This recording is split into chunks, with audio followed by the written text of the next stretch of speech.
Ganitong luto naman ang subukan mo sa manok. Malinamnam, malasa, at talaga namang masarap iulam. Simple lang din ang mga sahog nito kaya naman kayang-kaya mo itong subukan sa inyo. Gumamit ako dito ng 1 kilong manok. Mga thighs at legs nga pala itong ginamit ko. Titimplahan natin ito ng toyo, calamansi juice, paminta, at bawang. Mix lang natin mabuti para manuot ang pampalasa sa manok. Ibabad lang natin ito ng at least 1 hour, pero better kung overnight. After natin ma-marinate ang manok, magpapainit tayo ng mantika sa kawali. Magpiprito tayo ng patatas. Optional lang ito, pwedeng walang patatas.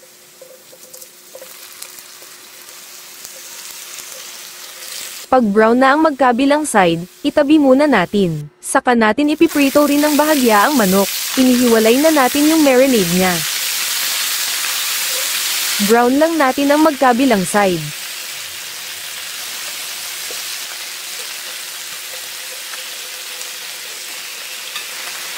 Pag brown na, alisin muna sa kawali.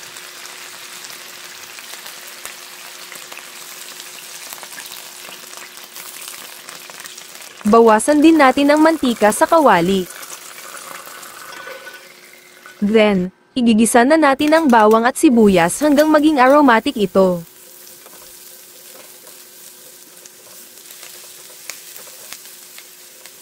Ilalagay na rin natin ang kamatis.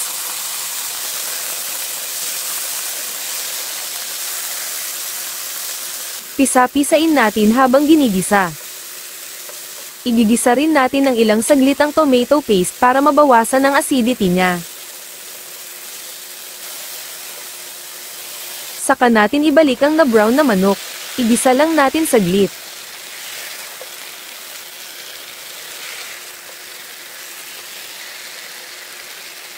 Naglagay ako dito ng star anise pero optional lang, dahon ng laurel, liver spread, at kaunting paminta.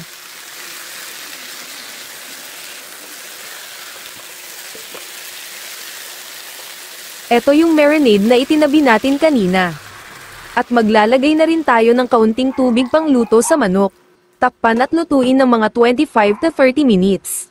Sa kalagitnaan ng pagluluto, baliktarin ito para pantay ang pagkaluto ng manok. Takpan ulit at ituloy ang pagluluto. After 25 minutes, eto na ang manok natin. Mula saan ka pala nanonood ng video na ito? Comment down below para mag-greet kita sa next recipe ko.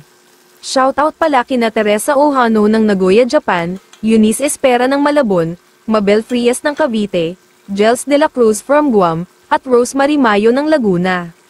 Thank you so much for always watching. Sa panghuli, ilalagay na natin itong napritong patatas. Pwede nyo palang timplahan ng kaunting asukal kung gusto nyo. Pero sa akin, sakto na ang lasa niya. At eto na ang ating chicken asado. Napakasarap naman talaga nito. Mapapakamay ka tiyak pag ganito ang ulam mo. Salamat sa panonood. Happy cooking!